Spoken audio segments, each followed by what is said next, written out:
अगर आप भी चाहते हैं कि आपन म्यूजिक के वीडियो सबसे पहले आप तक पहुंचे, तो लाल बटन को दबाकर चैनल को सब्सक्राइब जरूर कर ले और साथ में बेल आइकन को दबाना ना भूलें। नमस्कार, प्रणाम भैया लोग। हम गायक रूपेश रसीला अब तमाम ग्रामवासियों को हार्दिक अभिनंदन करता हूं और इस बार ढाका विधानसभा क्षेत्र से भाई पवन जायसवाल को जिताना है और भारी मतों से विजयी बनाना है।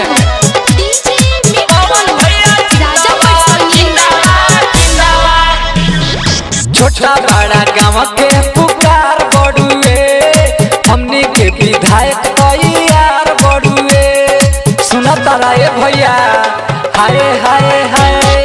छोटा बड़ा गाँव के पुकार बड़ुए, हमने के विधायक यार बड़ुए।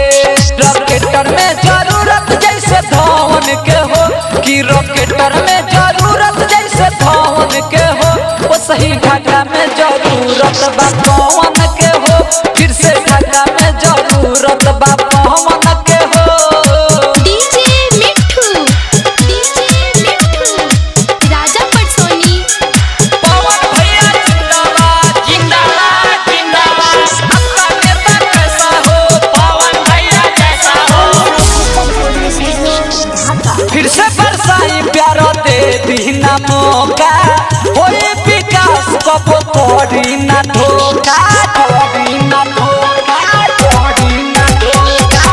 फिर से बरसाई प्यारा दे दीना मौका, होए विकास कबो तोड़ी ना धोखा। जैसे रहेला जरूरत भवन के हो, जैसे रहेला जरूरत भवन के हो, वो सही ढाका में जरूरत बा पवन के हो, फिर से ढाका में जरूरत बा पवन के हो। पवन भैया जिंदाबाद जिंदाबाद जिंदाबाद। आपका नेता कैसा हो, पवन भैया जैसा हो,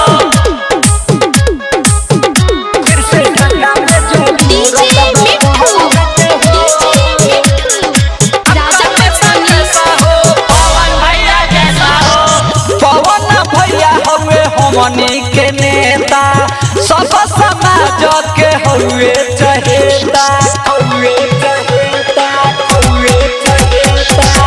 पवन भैया हुए हमनी के नेता, सब समाज के हुए चहेता। राइटर रामोधर रूपेश कहे रामन के हो, राइटर रामोधर रूपेश कहे रामन के हो, फिर से ढाका में जरूरत बा पवन के हो, फिर से ढाका में जरूरत बा पवन के हो।